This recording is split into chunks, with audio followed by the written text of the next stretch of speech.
Einen wunderschönen guten Morgen hier von mir. Heute darf ich euch auf ein ganz besonderes Event mitnehmen. Und zwar, wir sind wieder bei dem gleichen Kunden mit der langen Rotterdam-Fahrt.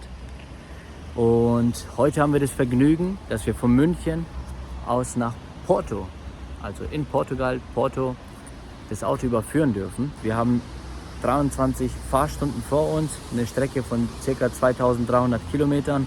Also es wird ein gutes Stück sein. Ich nehme einen Kumpel mit, der unterstützt mich ein bisschen bei der Fahrt, leistet mir Gesellschaft, reicht mir mal das Essen und das Trinken, je nachdem. Und dann wird es bestimmt eine geile Tour. Hey Leute, ich bin Vinny Blair und ich überführe Fahrzeuge quer durch Europa. Heute nehme ich euch mit auf eine spannende Reise von München nach Porto. Die Gesamtstrecke beläuft sich auf über 4400 Kilometer inklusive der Rückfahrt nach Bremen. Ich bin gespannt, welche Herausforderungen uns heute erwarten werden. Da haben wir auch schon das Prachtstück. Und zwar ist es ein nagelneuer Wagen. Hier alles noch schön foliert. Erst 20 Kilometer gelaufen, schön geräumig. Und sogar noch ein Bett. Leider ist das jetzt nicht aufgebaut, weil sonst hätte man ja auch im Auto schlafen können. Aber ja, so sieht's aus. Und dann springen wir auch gleich schon über, wie wir losfahren.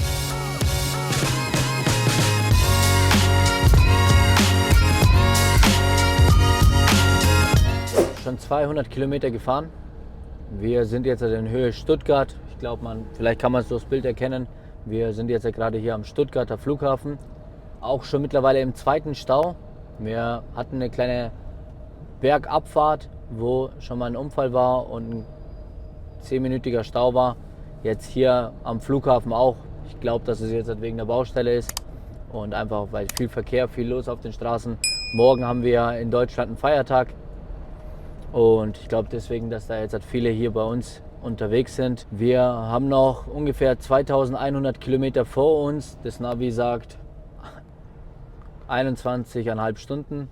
Also wird weiter noch eine gute Challenge sein. Wir planen jetzt noch, solange wir in Deutschland sind, wir fahren Richtung Freiburg runter und machen dann den Grenzübertritt nach Frankreich. Wir würden dann einmal fürs erste Tanken ansetzen. Und dann würden wir erst nach Frankreich fahren, weil dort natürlich ein bisschen andere Tankbedingungen sind und vielleicht der Preis ein bisschen höher ist. Oder ich kenne mich auch ehrlich gesagt einfach nicht aus im Ausland. Aber es kriegen wir alles hin, alles zur gegebenen Zeit.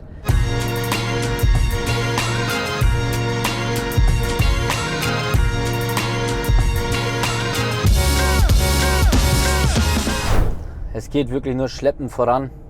Wir sind jetzt kurz vor Karlsruhe im nächsten Stau. Wieder über 10-20 Minuten hier drin schon und wer weiß, wie lange der ganze Spaß noch läuft.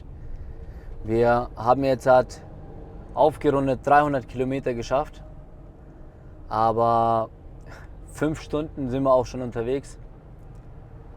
Und die Motivation und die Energie ist natürlich noch da, aber wenn wir jetzt das große ganze Bild sehen und noch 2000 Kilometer vor uns sehen, die wir noch schaffen müssen. Wir waren noch nicht auf Klo, wir waren noch nicht irgendwo essen, wir haben noch keine Pause gemacht, sondern wir stecken tatsächlich nur im Verkehr mit Stop and Go in dem einen oder anderen Stau. Also ich hoffe, dass es in Frankreich und Spanien auf jeden Fall besser läuft, aber das ist hier schon definitiv eine Zerreißprobe. Und ja, mal gucken, wie es weiterläuft. Ich habe einmal getankt. Ich bin mir nicht sicher, welcher. Ich glaube schon. Der große, ja. 74, 66. Das hört sich gut an. Einmal mit Karte bitte. Wir sind jetzt gerade eben noch hier in Deutschland und waren noch mal schnell tanken. Wir haben jetzt einen halben Tank gefüllt, also dass wir den Wagen wieder voll getankt haben. Wir waren bei 75 Euro. Hinten sehen wir noch mal die Tankstelle. Was uns aufgefallen ist, sehr, sehr viele Franzosen kommen hierher zum Zigaretten kaufen und auch, glaube ich, zum Tanken. Glaube ich, ist ein Indiz nochmal, dass die Leute hier deutlich günstiger tanken und auch Zigaretten kaufen können als drüben in Frankreich. Deswegen war das nochmal ein guter Weg, hier nochmal den Wagen voll zu tanken. Jetzt geht es weiter nach Frankreich. Wir haben jetzt 20 Uhr. Wir sind jetzt knappe 6,5 Stunden unterwegs und haben noch 1800 Kilometer vor uns. Und da begleitet sie uns jetzt weiter mit.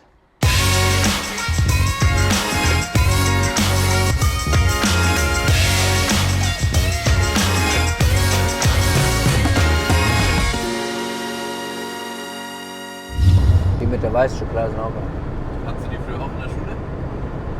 Ihr habt die immer zur Brotzeit mitbekommen. Habe ich auch schon Ewigkeit nicht mehr gegessen, aber hier so auf der Fahrt sind die ganz geil.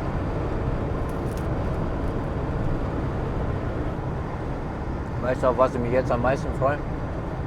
Dass die Nacht da jetzt halt zu Ende geht. Morgen früh stehen wir irgendwo auf. Ich hoffe, wir sind irgendwo am Meer. Können geil frühstücken, essen, trinken. Vielleicht sogar ins Wasser gehen. Badehose haben wir ja dabei. Hast du deine Badehose mitgenommen? Ja. Es wäre jetzt halt schon sehr geil. Ist so hoch gemacht, Klima?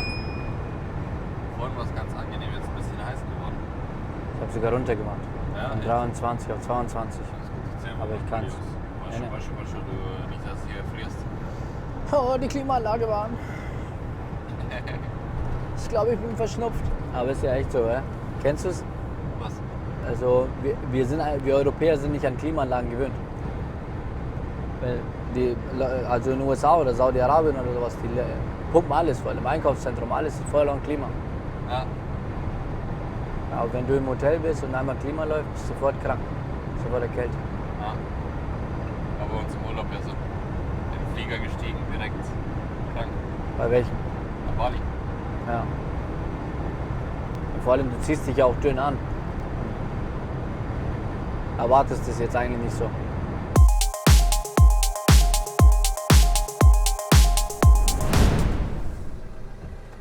Moin.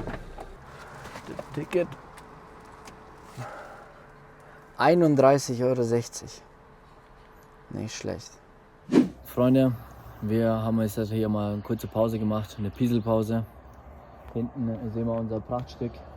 Und hier auch nochmal eine kleine Werbung, dass die Bewegung natürlich auch nicht zu kurz kommen darf bei so einem langen Trip. Hier haben wir das perfekte Instrument, um uns fit zu halten. Nach einer 14-Stunden-Fahrt setzen wir uns natürlich erstmal wieder hin, dass die Beine nicht überanstrengt werden. Und wir dachten uns, wir sind einfach mal ein bisschen aktiv und aktivieren mal ein bisschen die Muskeln. Deswegen gleich mal hier ein klassisches Workout.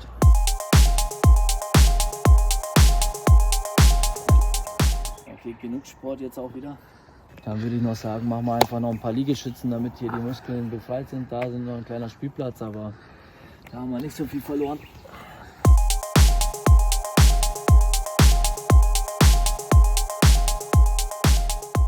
Drei, 2, 1, 0. Sehr starke Leistung. Wir haben es jetzt at 1:31 Uhr. Können wir auch nochmal nachschauen. Wir haben noch rund 14 Stunden vor uns, 1400 Kilometer. Also jetzt noch mal ein gutes Stück vorangekommen. Müde sind wir beide nicht. Wir geben noch mal alle Gas, dass wir noch mal vorankommen. Und dann schauen wir mal, wo wir landen.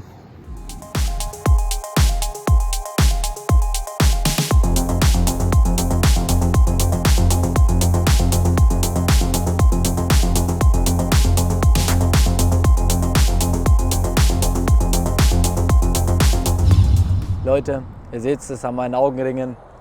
Wir sind maximal erschöpft. Wir haben die Tausender-Marke unterboten jetzt. 980 Kilometer stehen jetzt vor uns. Aber wir sind auch einfach fertig mit unserer Energie. Jetzt legen wir uns mal hin, mal schauen, vielleicht ein paar Stunden und dann geht es auch schon weiter. Hast du gut geschlafen? Ja, es ging. War eine kurze Nacht, aber den Schlaf haben wir gebraucht. Wir zeigen euch mal ganz kurz den Van auch mal von innen. Es sieht auf jeden Fall geil aus, man kann hier drin stehen. Ich bin 1,75 groß circa, also Deckenhöhe hat man. Wir haben hier auf jeden Fall noch geschlafen. Eine Matratze haben wir. Wir haben eigentlich eine gut ausgestattete Küche, die wir jetzt leider nicht nutzen können, weil es ja ein kompletter Neuwagen ist und beim Kunden abgeliefert werden muss. Unten haben wir unser Gepäck gelagert und noch eine Dusche sogar. Da kannst du auch mal reingehen, wenn du magst. Dusche mit Toilette sogar. Und hier einen kleinen Arbeitsplatz Esstisch, je nachdem wie man es sieht. Und vorne dann die Sitze, wo wir eigentlich die meiste Zeit mit verbringen. Sehr, sehr geil, entspannt. Jetzt fahren wir einfach weiter und gucken, wo wir irgendwas zu essen kriegen. Bonjour. Moin, servus, howdy, Ehre. Wie viel Geld wollt ihr diesmal haben? 6,50 €, klar. Wenn es nichts weiter ist. Diesel. Number 15, diesel. Ja. Coche. Coche. Car. Cool. Sí. Car. Aquí. Aquí hay aquellos. Camión, truck. Car aquí. Gracias. Puede echar y luego pagar. Okay, gracias.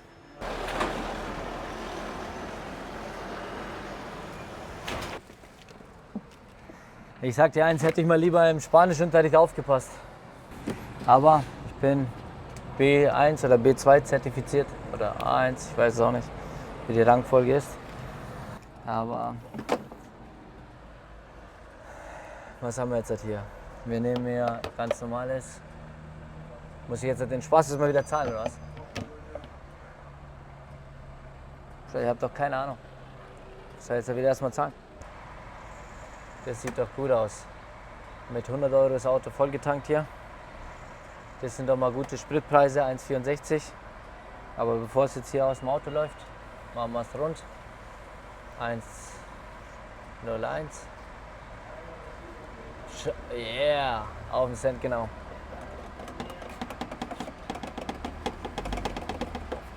Mal schön abtropfen.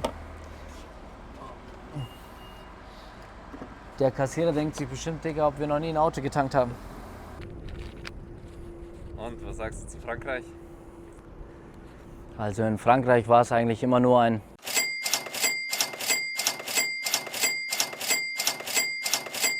Jetzt sind wir ja gerade in Spanien. Hier strahlen die Farben ganz anders, die Sonne scheint. Auch gleich an der Tankstelle, die Atmosphäre ist eine ganz andere. Die Leute kommen auf einen zu, sprechen mit dir. Ein LKW-Fahrer hat uns mit dem Schlauch hier mal das Auto schön sauber gemacht. Jetzt sind wir hier gerade an so Wasserhähnen. Machen wir gleich mal eine kleine Abkühlung. Und dann geht's weiter. Frisch getankt, sauber gemacht, auf die Tour wieder.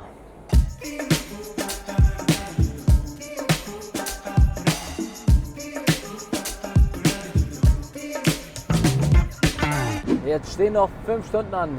Der Countdown läuft. Wir haben 4 Stunden 53 auf der Uhr, 532 Kilometer. Wir haben das erste Schild gesehen mit Portugal drauf. Ich bin zwar nicht müde, aber man merkt schon trotzdem, wie die Energie raus ist. Dadurch, dass man jetzt halt nicht irgendwie vernünftig im Bett geschlafen hat, dass man nicht irgendwie mal ein bisschen was anderes macht, sondern man hockt nur im Auto.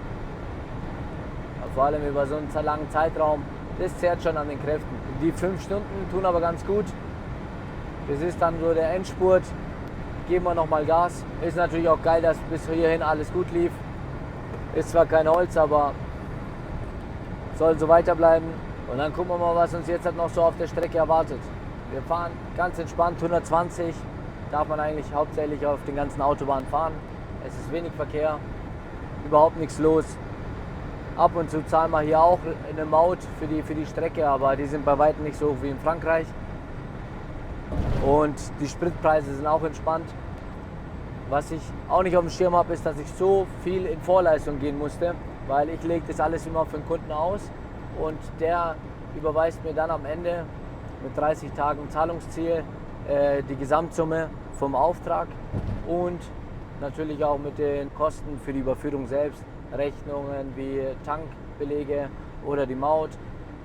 Oder es gibt auch ab und zu mal was anderes wegen Kennzeichen verschicken, das hatte ich auch schon einmal. Ist auf jeden Fall ein Haufen Kohle, aber hilft nichts, muss man besser einplanen für die Zukunft. Aktuelle Ankunftszeit 21:30 Uhr, heute schaffen wir es hoffentlich auf jeden Fall.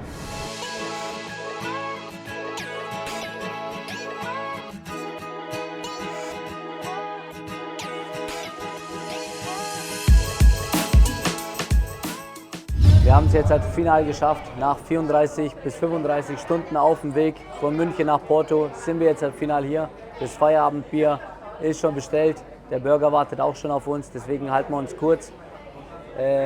Der Weg war bis hierhin alles top. Es hat alles super funktioniert.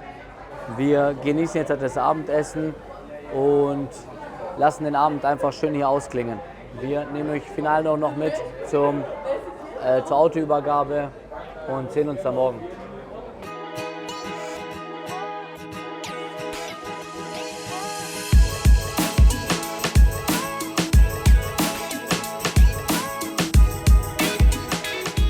So Freunde, wir haben es jetzt endlich geschafft. Wir sind hier angekommen hier in Porto. Wir haben jetzt auch schon mit einem Mitarbeiter gesprochen. Der ist gleich für uns da. Wir erledigen schon mal die Papiere, müssen die Sachen einscannen, noch die Daten aufnehmen für die Fahrzeugübergabe, dass wir es auch heil hergebracht haben. Die Scheibe sieht schlimm aus. Die Fliegen haben wir auf jeden Fall von Deutschland bis hierher mitgeschleppt.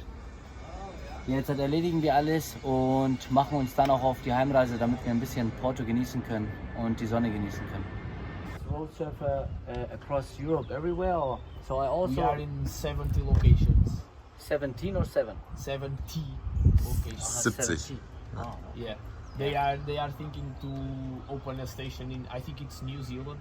Okay. Yeah, we are the biggest company in the world Yeah. renting campers. So I also drove once to Netherlands, Rotterdam. Yeah. And They are in Both there. Netherlands, Portugal, Italy, France, Germany, Austria. okay. They are in a lot of countries. Never seen before, but now when you just do one order and drive once with the car, you see it everywhere. Across always. the highways, I saw everywhere. always. There a camper, And there a camper, there. when you pass, you need to look at this. Yeah. Because they are, for me, they are beautiful. We stay at the beach and like that we open the car, we sit inside a little bit in the computer and everyone's watching inside. Oh. Yeah. Falls ihr mal irgendwie im Sommer unterwegs seid, einfach eine Rallye machen mit den Road Surfer. Dann kann man hier günstig mal in Urlaub fahren und ein paar Tage schön entspannt reisen. Vor allem haben wir jetzt halt nicht gewusst, es hat uns jetzt der Mitarbeiter gezeigt, dass es am Dach jetzt halt auch eine Möglichkeit gibt zu schlafen. Wir haben jetzt halt noch nicht reingeschaut, aber wir haben jetzt halt vorne auf dem Sitz geschlafen und einer hinten, weil es ein bisschen zu gemütlich war und zu kuschelig. Aber das nächste Mal sind wir schlauer und es wird auf jeden Fall dann immer besser. Das finde ich auch immer ganz geil. Man lernt ja immer dazu. Also man macht den ersten Auftrag und man denkt sich, oh, ich habe Angst, und ich kann mich noch an meinen allerersten Auftrag erinnern. Da hatte ich wirklich Schiss, wie läuft es ab und was auch immer. Aber die Lernkurve ist ja immens und man nimmt immer wieder was mit. Man lernt echt coole Leute kennen und man tauscht sich so aus, und vielleicht sieht man sich ein zweites Mal, und wenn man sich so ein kleines Netzwerk innerhalb Europa aufbaut und irgendwie einen Kontakt hat, den man anrufen kann, ist auf jeden Fall sehr, sehr wertvoll und macht mir jetzt halt auch bei dem Job auch vor allem echt Spaß. Das ist einfach ein Bett, Bro. Das ist ein Bett gewesen. Kannst du mir ja geben. Also klar, im Sommer erhitzt sich das, aber das wäre natürlich hier das Schlafgemach gewesen im Vergleich zu dem hier. Da hat man es irgendwie ein bisschen kuschelig eng. Man kann, glaube ich, den Rahmen auch nach unten setzen, aber da es ein Neuwagen war, haben wir uns ja jetzt halt einfach nicht getraut. Wir haben es jetzt alles hier original gelassen, alles in den ganzen Folien. Man sieht es hier, noch sogar die Kartons, die da drauf waren, haben wir extra gelassen, aber ist wie es ist, Leute. Nächstes Mal schlafen wir hier, mit LED-Lichtern sogar. Da kann man sich ein bisschen austoben hier.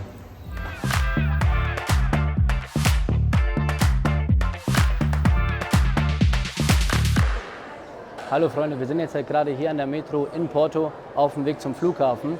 Wir hatten 2 wundervolle Tage hier. Ihr könnt mal gerne in die Kommentare reinschreiben, ob euch auch so ein kleiner Trip oder ein Vlog interessiert innerhalb den Städten, wo wir unterwegs sind. Hat auf jeden Fall eine Menge Spaß gemacht. Wir haben jetzt halt aber auch genug Zeit jetzt damit eingeplant, verbringen noch die letzten paar Stunden am Flughafen, essen, trinken was und kommen hoffentlich gut nach Hause an. Wir geben euch nochmal ein Update, wenn wir ankommen.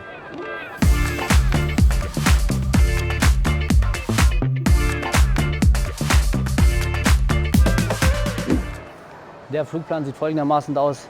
Wir sind jetzt halt am Flughafen in Porto. Wir fliegen von hier aus nach Barcelona, haben dort einen Zwischenstopp über Nacht und fliegen dann um 6, 7 Uhr weiter nach Hamburg. Von dort geht es dann final nur noch nach Bremen mit dem Zug. Und dann haben wir die Tour vollendet. Wir haben es geschafft.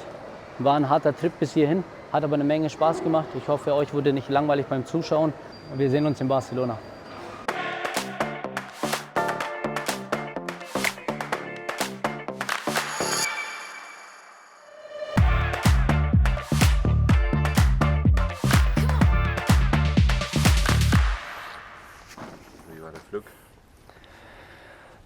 Ganz gut, der ging ja relativ schnell, aber wir saßen ja nicht zusammen.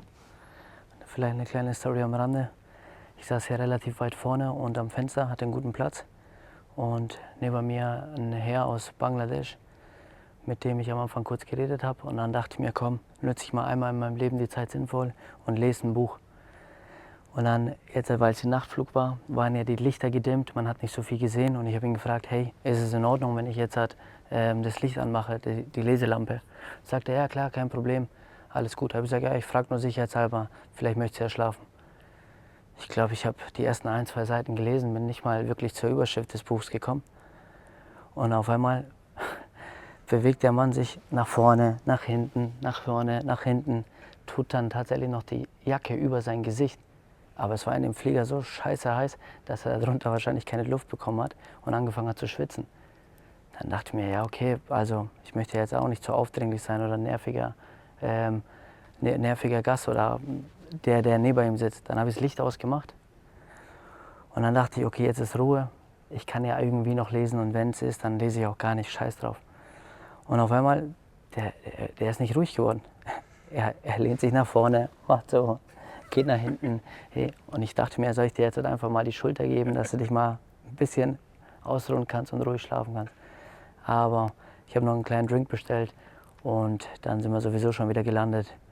War aber ein ganz unterhaltsamer Flug bis hierher. Jetzt sind wir hier in Barcelona und sitzen die Zeit bis 6, 7 Uhr ab, bis unser nächster Flieger nach Hamburg kommt.